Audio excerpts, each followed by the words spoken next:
Voilà, 8h35, mesdames et messieurs, Mamadou Ndiaye. Alors, nous allons parler du sommet auquel va prendre part le président de la République du Sénégal. Quel est l'enjeu?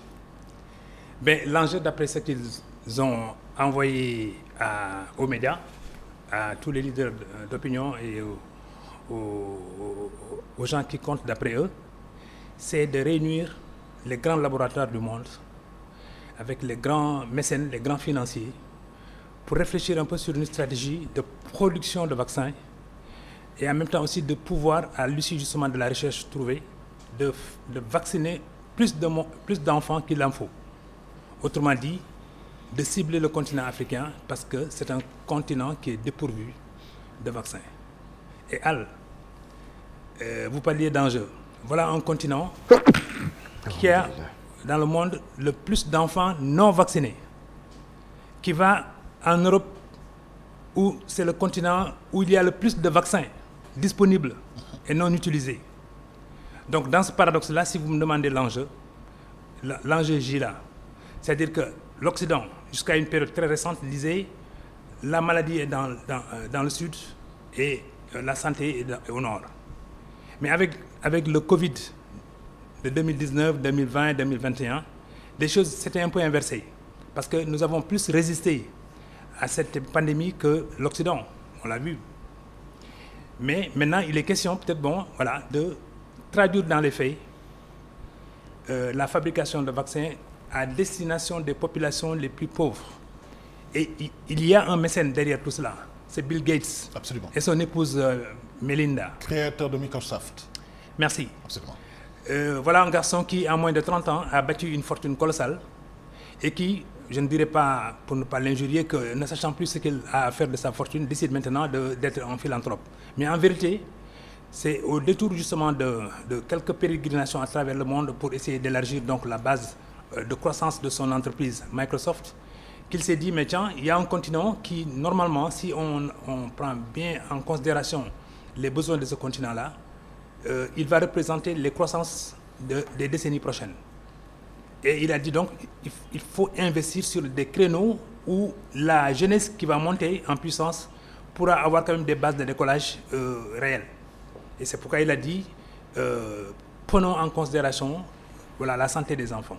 Dans 20 ans, dans 25 ans, c'est eux qui vont peut-être prendre le pouvoir dans tous les pays, c'est eux qui vont avoir le pouvoir économique, le savoir, l'avoir et finalement le pouvoir. Mais le paradoxe, c'est que dans le même mouvement en Afrique, il y a des gens qui se bombent le torse en disant qu'ils sont milliardaires, qu'ils sont fortunés, qu'ils ont bâti peut-être des industries peut-être à l'échelle du continent. Mais on ne les entend pas dans le débat pour décaisser de l'argent justement pour fabriquer le vaccin. On ne les entend pas participer à ce type de rencontres pour eux-mêmes dire oui, nous y avons participé, oui, nous devons nécessairement y participer, oui, nous avons vécu des enfances malheureuses, par conséquent, devenus grands et devenus adultes grâce peut-être à la main invisible de Dieu, nous pouvons au moins rétribuer une partie de notre puissance, de notre richesse à ce continent qui nous a vu naître, qui nous a vu grandir. Mais ils ne sont pas présents là. Par contre, ils sont présents sous les fronts, ils sont présents sous les grands hôtels, sous les lambris justement des grands hôtels pour faire la bamboula. Pendant que la jeunesse africaine souffre, meurt par milliers, par centaines. Et c'est un mécène américain qui vient justement faire ça à leur place. Ça n'est pas normal. Mais vous savez, non, je termine par là. Oui. Vous savez que Bill Gates va débourser 40 millions de dollars. C'est rien sur sa fortune. C'est absolument rien. C'est énorme peut-être pour les enfants qu'on va aider. Ça fait 34 milliards de francs CFA. Merci. Mais savez-vous qu'il y a un ancien président africain, pour ne pas dire de l'Afrique centrale, dont les avoirs en France, pour ne pas nommer un autre pays, sont évalués à plus de 43 milliards de francs CFA. 43 milliards de francs CFA. Un seul chef d'État. Et ils sont plusieurs à avoir justement des biens... Guinée équatoriale, Cameroun, Gabon... Il est de l'Afrique centrale. Ah oui, ok. Mais Mamadou Ndiaye, j'ai une liste en fait parce que les industries pharmaceutiques, la recherche coûte excessivement cher et nous n'avons aucune emprise sur ces industries-là. Oui. On est obligé de supporter les coûts de recherche et de fabrication des médicaments. Maintenant, je vais vous lister les pays. Il y a Pfizer avec un chiffre d'affaires de 100 milliards de francs de dollars. Il y a aussi J&J, il y a Roche MSD, Advibe, Novartis, BMS, Sanofi, AstraZeneca et GSK. C'est entre les Royaumes-Unis, la France, la Suisse et les États-Unis. Mais je vous ai dit, les grands laboratoires sont au nord. Tous les grands laboratoires sont au nord. Et ensuite, ils contrôlent à la fois l'impératif de fabriquer des vaccins, les médicaments aussi. Ils contrôlent la fabrication, le timing, et en même temps aussi, peut-être, le tempo. Mais en même temps aussi, ils contrôlent la distribution de ces mêmes médicaments en fonction des intérêts peut-être qui sont derrière. Ils maîtrisent l'offre et la demande. Ils maîtrisent l'offre et la demande. Ça, c'est un aspect. Mais ils ne veulent pas qu'il y ait peut-être au moins une sorte de migration des laboratoires vers les pays où se concentrent justement les maladies. Savez-vous que tous les virus les plus dangereux du monde sont dans des laboratoires qui sont à Atlanta, aux États-Unis. Oui. Savez-vous que peut-être et en Chine aussi. Et en Chine probablement maintenant. Savez-vous également que le plus petit pays d'Europe et le plus fortuné sur le plan justement des médicaments, c'est la Suisse. Oui. Alors, voilà donc comment l'Occident organise sa puissance, sa richesse autour peut-être du malheur des autres, de la santé des autres. Mais le plus grave, c'est que les Africains eux-mêmes ne s'en aperçoivent pas. Ils ne s'aperçoivent pas qu'en vérité, la maladie, c'est d'abord la première source d'appauvrissement d'un pays. Mais la santé, c'est la première source de richesse d'un pays également. Mais cette équation-là, si on la pose, si les dirigeants se la posent, ils devraient doter donc le continent, pays par pays, d'infrastructures très solides pour pouvoir peut-être soigner les gens. La recherche. D'abord, mais soutenir aussi la recherche. Savez-vous que l'un des découvreurs du virus du sida est un Sénégalais? Respect, professeur Souleymane Mboup. Oui. Savez-vous que peut-être, dans l'équipe de Pfizer, il y a 3 ou 4 Africains, dont 2 Sénégalais, qui mènent des recherches pointues sur les virologies, sur les productions de pointe, sur peut-être, les médicaments de demain. Donc, dans les approches par scénario, il y a des Africains qui participent effectivement à l'élaboration de la stratégie de couverture médicale mondiale. Mais Mamadou Ndiaye, quand on parle de médicaments, on parle de chimie, on parle de biologie. Est-ce que l'Afrique n'est pas en retard par rapport... Parce que quand les gens croyaient à la recherche, qui était effectivement déclencheur de développement, nous étions en retard. Est-ce que ce corps de métier-là, on oriente les jeunes vers ce secteur qui, à la limite, pour nous permettre d'être souverains sur le plan du vaccin, des médicaments et surtout médical? La première faculté de médecine de l'Afrique, elle est là derrière toi, à l'université Cheikh Anta Diop. Oui. Tous les kénomes que vous avez entendus, tous les grands médecins du monde sont partis justement de cette université de Dakar, de cette pharmacie, de cette faculté de médecine et de pharmacie. En fait, un retard, on le rattrape. On comble le gap qui nous sépare peut-être des pays en avance. Et c'est mieux ainsi. Il faut d'abord qu'il y ait peut-être des devanciers qui servent à la limite d'inspirateurs pour ceux qui suivent. Ça, c'est important. Mais maintenant, le problème, c'est qu'une fois qu'on a constaté le gap, qu'on a constaté le fossé, il faut s'y préparer pour peut-être au moins le combler. Mais nos chefs d'État ne le comblent pas. Nos chefs d'État n'agrègent pas leurs moyens pour le combler. Parce que quand même, financer à hauteur de 40 millions de dollars la santé vaccinale, je veux dire la couverture vaccinale des enfants africains, ça, les chefs d'État, quand même, ils peuvent le faire. Il ne s'agit pas de s'égosier. Il n'est plus temps, justement, de donner la parole aux mots. Il est temps maintenant de donner la parole aux actes. Autrement dit, c'est le temps de l'action. Si bien que les chefs d'État qui courent encore comme ils l'ont fait récemment en Séoul, ils viennent de le faire également peut-être à Paris pour vous dire, tiens, on va parler donc de la souveraineté vaccinale. Mais c'est un vain mot, c'est un vain concept. Et le déclic a été, c'est lors de la Covid. Oui, je veux dire, le concept de souveraineté médicale, quand ils en parlent, mais ils ne font qu'en parler. Oui. Mais du point de vue matériel, moi je vois tous les pays qui sont là-bas, l'Afrique du Sud, l'Égypte, le Sénégal, la Côte d'Ivoire, le Botswana, le Kenya, qui sont tous peut-être à Paris, à des niveaux divers. Mais tous ces pays-là, quand même, peuvent se dire, mais tiens, mettons sur la table au moins 40 millions de dollars pour vacciner les enfants.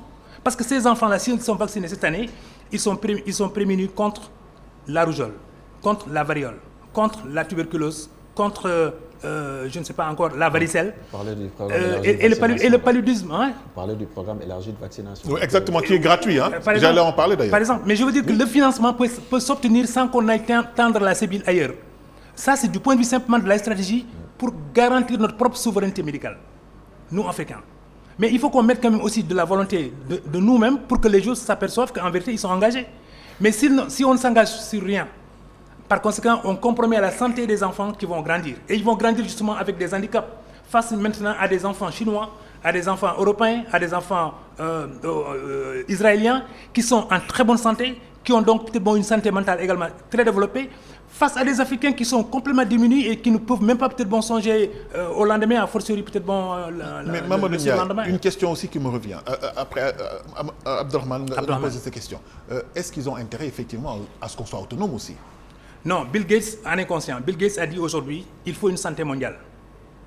Pourquoi il faut une santé mondiale? Parce que le monde est devenu un. Il est devenu un village planétaire comme parlait McLuhan.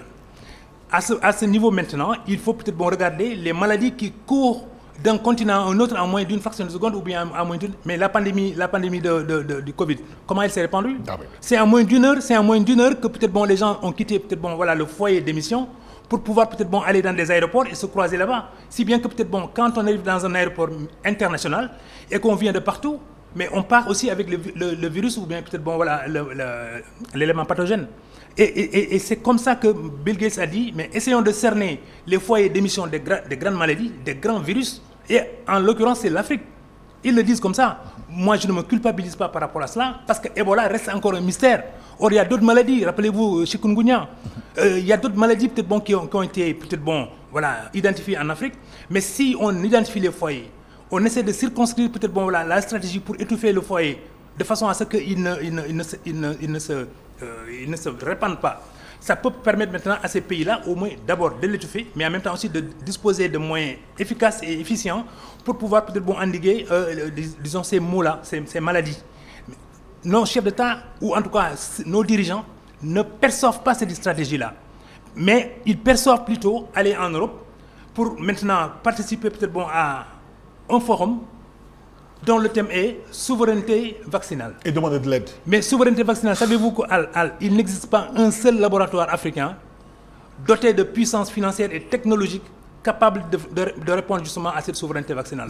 Il n'en existe pas. Absolument. Et tiens-toi bien, ce matin j'ai entendu un expert dire que 99% des vaccins fabriqués dans le monde le sont hors d'Afrique.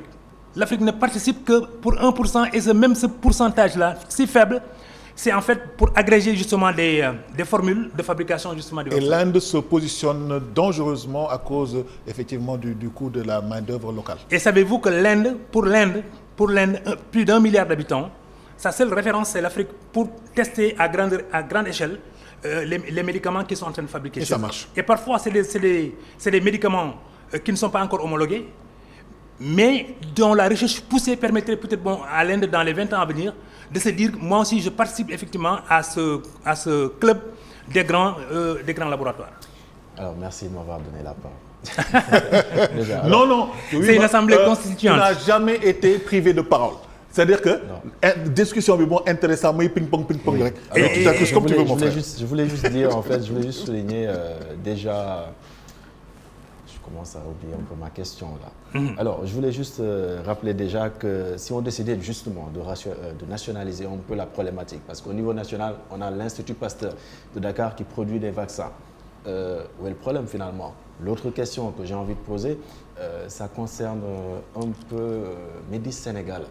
Il y a eu un temps, il y avait eu un plan de relance de Médis Sénégal qui avait été, excusez-moi de la répétition, lancé par l'ancien régime, en l'occurrence le président Macky Sall, qui l'avait rappelé lors d'un conseil des ministres. Il y avait un plan de relance donc, de Médis Sénégal qui produisait bien sûr des vaccins ou autres médicaments en tout cas. Au Sénégal, c'est quoi le problème? Pourquoi on ne parvient pas à arriver en tout cas au niveau souhaité par tout le monde, notamment par nos autorités? Je suppose. C'est très difficile de situer le problème, mais au moins quand même, nous avons du répondant, parce que nous avons le laboratoire Pasteur. C'est un laboratoire qui est installé ici du temps de la colonisation. Mais aux indépendances, à l'aube des indépendances, je pense qu'il y a eu une stratégie peut-être de décloisonner un peu la recherche, de permettre aux Africains également de monter en puissance par rapport à la recherche. Mais le contrôle se faisait par les détenteurs du laboratoire Pasteur. Autrement dit, jusqu'à une période très récente d'ailleurs, les schémas de recherche, les protocoles de recherche étaient peut-être élaborés et conçus à partir donc de Paris, le siège donc de l'Institut Pasteur. Mais c'est progressivement peut-être que ils ont voulu au moins lever les pieds sur un certain nombre d'instituts, dont l'Institut Pasteur, où il y avait encore quand même des Sénégalais qui étaient dans la recherche très pointue, mais qui n'avaient pas, si la France se retirait, qui n'avaient plus donc de moyens financiers de continuer à entretenir peut-être l'Institut Pasteur. Donc il y a eu peut-être un deal économique entre la France qui s'est retirée donc de l'Institut Pasteur et peut-être ceux qui devraient prendre la relève. Et je pense que vous avez parlé donc du régime précédent. Effectivement, le président Macky Sall, d'ailleurs, c'est un des inspirateurs donc du Forum de Paris en ce moment, où il disait qu'il n'est pas normal qu'on ait des instituts de référence, qu'on ait des chercheurs de très haute envergure et qu'on ne puisse pas fabriquer le vaccin sur le continent africain. Et il ajoutait que en vérité, le vaccin est une affaire d'environnement et de culture locale. Si bien donc, peut-être quand on conçoit un vaccin, c'est en fonction effectivement disons, des paramètres de l'environnement immédiat. Un chercheur, peut-être futur le plus calé, mais s'il est basé en Europe, il ne perçoit pas, il n'appréhende pas la réalité africaine pour pouvoir dire, peut-être, tiens, je vais concevoir un vaccin destiné au monde africain. Mais le principe universalisant fait que un vaccin, quand il est trouvé pour l'ensemble des continents, indépendamment peut-être des zones géographiques. Ça, c'est l'aspect universalisant du vaccin. Mais maintenant, on peut quand même décloisonner la recherche, on peut décloisonner la fabrication de façon à ce que chaque continent soit autonome maintenant du point de vue de la fabrication, parce que, comme on dit, donc, en Afrique et au Sénégal, en Afrique plutôt, il y a deux pays qui, quand même, de ce point de vue-là, ont une position proéminente, c'est l'Afrique du Sud et le Sénégal. On aurait pu peut-être voir comment conjuguer les moyens pour que d'autres pays africains même, qui ne sont pas peut-être ciblés comme étant des pays phares ou des pays leaders, mais ajoutent des moyens aux moyens déjà disponibles pour que peut-être l'Afrique se dote, n'est-ce pas, de moyens financiers conséquents, de moyens technologiques très conséquents pour permettre la fabrique justement des vaccins. Or, depuis que le président en parle, et relayé aujourd'hui maintenant par Diomaye Faye, le problème est resté le même. Les gens n'ont pas bougé. Et au sommet de Paris, on demande $1 milliard, quelque chose comme 648 milliards de francs CFA, pour pouvoir peut-être maintenant fabriquer des vaccins, pas un seul, mais des vaccins qui, combinés, peuvent maintenant endiguer les maladies dont j'ai parlé tantôt. Mais jusqu'à présent, la recherche est bloquée simplement parce qu'il y a des stratégies qui sous-tendent un peu cette recherche-là et en fonction des intérêts ou des paramètres établis justement par les détenteurs des laboratoires. Parce qu'en fait, indépendamment de tout, des États ou de leur vision, c'est une guerre des laboratoires. Chaque laboratoire est en train de se doter de moyens colossaux pour être le premier à trouver peut-être le virus, à découvrir peut-être le vaccin, à découvrir peut-être les antidotes. Ça, c'est une guerre entre des laboratoires. Et derrière maintenant ces laboratoires-là, il y a d'abord les universités qui bâtissent leur réputation justement sur les vaccins trouvés ou bien sûr peut-être les antidotes. Mais derrière ces universités-là également, il y a des États. Parce que quand même c'est un prestige, c'est une puissance, c'est en même temps aussi peut-être un marché. Ah tiens, là maintenant ça devient un marché. Le monde du vaccin devient un marché et donc les intérêts entrent en ligne de compte. Si bien donc on se soucie moins de la maladie, on se soucie moins des enfants peut-être qui sont compromis à 5 ans, on se soucie justement de la rentabilité vaccinale. Il faut le dire comme ça et être un peu...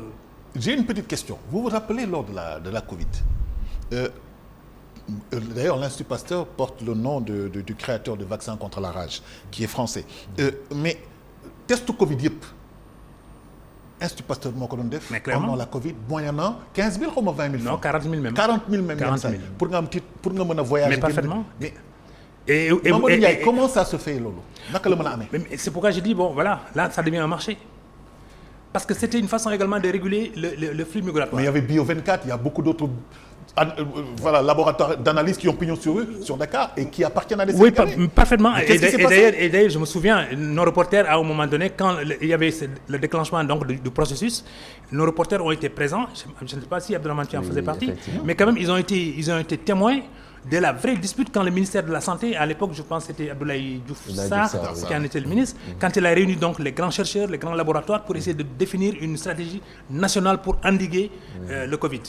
Mais tous les grands chercheurs étaient là. Et ensuite, eux, ils voyaient venir déjà toute la mansuétude du pouvoir public en direction justement de l'Institut Pasteur, pour au moins soulever la question et voir comment elle peut être relayée dans l'opinion pour peut-être bon que voilà, il y ait une fibre nationale, un sentiment d'appartenance à des laboratoires autres que Pasteur pour pouvoir peut-être bon aussi voilà, jouer leur partition dans le recul donc de la maladie. Mais Pasteur, comme je vous l'ai dit, n'a pas rompu le cordon ombilical le liant voilà, disons à la France, j'ai failli dire la métropole.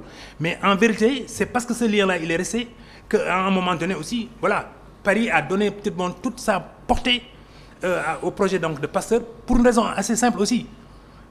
Tous les Africains qui voulaient voyager voulaient passer par Paris pour obtenir donc le visa.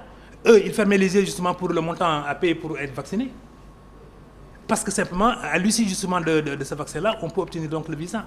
Voyez-vous. Mais c'est 40 000 francs CFA. Et ça, ce n'était pas uniquement les Sénégalais. Même les pays de la sous-région, oui. Leurs candidats au voyage venaient à Dakar justement pour les mêmes raisons. Effectivement, la recherche coûte cher, mais on se rappelle également... Mais la maladie coûte plus cher. Effectivement, je suis parfaitement oui. pas avec vous. Alors, oui. Tantôt, je parlais un peu de Médis Sénégal. Comment sommes-nous aujourd'hui avec Médis? Avec le plan de relance qui avait été annoncé par le président d'alors, le président Macky Sall. Moi, je pense que le plan, il est à l'arrêt, hein? Il faut le dire comme ça. Pourquoi il est à l'arrêt? C'est parce que donc toute la stratégie qui avait été planifiée à l'époque n'a pas eu d'aboutissement parce que d'abord il y a eu un changement de régime, mais ensuite il y a eu un retard du financement. Les financements qui étaient attendus ne sont pas venus. Tous les grands pays s'étaient engagés à dire bon oui, nous allons financer par exemple tous les plans liés effectivement pour la fabrique des médicaments en Afrique. Savez-vous qu'il y a que le Maroc avec ses chercheurs et la puissance paternaliste du roi, je le dis bien et j'insiste dessus. Le roi a dit, nous avons découvert une grosse opportunité avec justement le Covid. Les pays africains ne sont pas prêts et ils ne sont pas disposés. Par conséquent, nous ici, le roi a réuni autour de lui l'ensemble des têtes chercheurs, des têtes d'affiche du royaume. Et ils en ont les moyens. Et d'abord, les moyens ont été dégagés. Quand il n'y a pas de moyens, c'est qu'il y a des moyens pour le roi. Dès lors que les problèmes sont posés, et on dit que c'est une question de moyens maintenant pour que les problèmes soient réglés, le roi, il débloque. Ah oui. Et il a aussi peut-être des réseaux pour pouvoir débloquer suffisamment de moyens, d'argent. Donc le roi, en réunissant peut-être disons, les grands cerveaux marocains, c'est pour leur dire que nous avons une carte à jouer sur la fabrique des médicaments, mais aussi sur la fabrique des vaccins. Et aujourd'hui, tous les grands laboratoires ont leurs filiales au Maroc installées. Certains ont quitté la Côte d'Ivoire, ont quitté le Kenya, ont quitté le Sénégal pour être rapatriés en France. Mais vu maintenant la stratégie marocaine, les autres grands laboratoires européens également considèrent que peut-être il y a un leasing qu'ils peuvent faire avec les laboratoires marocains sous forme peut-être d'antériorité sur un certain nombre de recherches, avec un appui technique, avec un appui du savoir scientifique, ou bien avec un appui peut-être du déploiement stratégique. Donc les Marocains, aujourd'hui et demain, c'est eux qu'on va voir sur le terrain africain pour pouvoir peut-être consoler les malades africains, consoler les pays africains en déficit de moyens, de stratégie et de vision pour planifier la vaccination des enfants. Et la pharmacopée dans tout ça? Elle n'est pas invitée à Paris, que je sache. Oui, mais elle n'est pas quel invitée. est l'avenir? Parce qu'on se rend compte que ça prend de la dimension, les gens de plus en plus se tournent vers Moi, eux. je sais qu'au plus fort de la crise du Et Covid... c'est pas chimique. Au plus fort de la crise du Covid, oui. À un moment donné, les grands chercheurs sénégalais, je ne veux pas les citer pour ne pas peut-être m'attirer des foudres, mais ils ont quand même dit, faisons de sorte que peut-être la pharmacopée traditionnelle ne profite pas de cette opportunité pour s'engouffrer et dire nous avons les recettes, nous avons peut-être les médicaments. Or, il n'y a pas encore de médicaments, il n'y a pas encore de vaccins. Mais vous savez, les gens... Est-ce qu'il n'est pas temps de réglementer aussi? Très certainement. Mais s'il y a des vertus médicinales dans la pharmacopée traditionnelle, il faut clamer ça haut et fort pour que peut-être cette question soit prise en charge. Mais s'il y a plus de fantasmes, plus peut-être de démagogie par rapport à cela aussi, il faut étouffer l'œuf avant peut-être que ça ne prospère. Parce que j'ai vu et j'ai entendu à la radio des gens déclamer peut-être leur puissance pour réparer les yeux, pour soigner peut-être le cholestérol ou bien je ne sais pas les maladies, obésité et autres. On les entend à tour de rôle. Mais que je sache, avant que peut-être quelqu'un ne soit reconnu comme étant peut-être un traitant, il a peut-être à faire des démonstrations. autour d'un comité scientifique, même si on y inclut peut-être des gens de tradipraticiens, mais au moins quand même un comité de validation de la recherche opérée par le requérant soit organisé pour que quand même on dise, mais tiens, lui au moins, il est sur la trajectoire. L'autre, tout au moins, n'y est pas. Et par conséquent, on sélectionne les bons praticiens, donc parmi les tradipraticiens, et ensuite on les associe peut-être à ceux qui sont, disons, de provenance médecine rationnelle. Ouais. Et puis peut-être qu'en les combinant, on va sortir le meilleur de chacun, et puis ensuite mettre les Africains à l'abri. Parce que quand même, les Africains, ils se ruent sur ces tradipraticiens simplement parce que par désespoir, ils n'ont pas de réponse rationnelle. Et ils ont recours justement à ces pratiques un peu plus ou moins illicites. Une dernière question. Au plus fort de la crise Covid, on se souvient, le Madagascar avait trouvé un remède. Oui. Ça concernait notamment ces tradipraticiens-là. Absolument. Bon, un remède, le gars n'est pas trop d'accord, mais quand même, en tout cas, à cette période-là, ça concernait, si je puis dire, les tradipraticiens. Est-ce qu'il ne faudrait pas formaliser aujourd'hui ce secteur, si je peux. La dernière question, on a 2 minutes. On a 2 minutes. Non, mais j'ai mon coup de gueule. Non, mais non, je pense qu'il faut, on peut le faire. Oui. À mon avis, la faculté de pharmacie et de médecine de Dakar est ouverte à ce que peut-être il y ait une association. Mais ce qu'ils ne veulent pas, c'est-à-dire les chercheurs africains, ce qu'ils ne veulent pas, c'est qu'il y ait un amalgame. Parce que le compagnonnage des tradipraticiens et des médecins issus justement des grandes universités, leur compagnonnage peut brouiller un peu et créer la confusion dans l'opinion, si bien que si on voit un médecin en blouse blanche à côté peut-être d'un tradipraticien avec sa longue barbe et sa toge, on dit tiens, c'est kiff. Alors c'est fini justement pour la recherche quand il y a problème. L'intérêt, c'est qu'au moins les deux parties se parlent. Que le processus de validation soit institué au niveau d'un comité interdisciplinaire entre les gens tradipraticiens et les gens issus du monde universitaire. De façon à ce que peut-être les uns tolèrent les autres, mais qu'ils s'admettent sur la base justement d'un fond de vérité scientifique, médical, éprouvé. Sinon, c'est la détresse dans les populations, c'est le chaos et la débandade dans les populations, parce qu'il y a des maladies, eux ils disent qu'ils ont les solutions, alors que pour peut-être la science, ces maladies ne trouvent pas encore ni vaccin, ni médicaments, et par conséquent, on trouve des palliatifs justement pour peut-être atténuer la douleur, ou en tout cas repousser l'échéance justement mortelle. Voilà, mon coup de gueule. La souveraineté vaccinale, j'espère qu'on va y arriver avec ce Mon coup de gueule. Vous savez, j'ai eu la chance de rencontrer... Mamadou Ndiaye, vous n'osez pas faire un coup de gueule après la Tabaski quand même. Oui, mais parce qu'on parle de santé. Allez-y. On parle de santé. J'ai eu un jour la chance... J'ai eu la chance un jour de rencontrer le gouverneur de la Banque centrale du Nigeria. Il s'appelle toujours Sanusi Lamido. C'est un grand monsieur de la très grande pensée financière et économique. Mais à un moment donné, il a démissionné de son poste de gouverneur, étonnant tout au monde. Savez-vous pourquoi il a quitté? Simplement parce que c'était à son tour de prendre le trône de l'empire du Sokoto. Il est devenu empereur, lui. Mais il est assis sur une fortune colossale. Lui, je le regarde dans le blanc de l'œil pour lui dire, eh bien, monsieur le gouverneur, sortez votre chéquier et faites en sorte que vous contribuez de la même façon que Bill Gates à l'éradication des maladies sur notre propre continent. Vous n'êtes pas dans votre devoir si vous ne participez pas à cet élan de solidarité que veut inspirer peut-être Bill Gates. Mais vous n'êtes pas seul. Dangote aussi, c'est votre compatriote.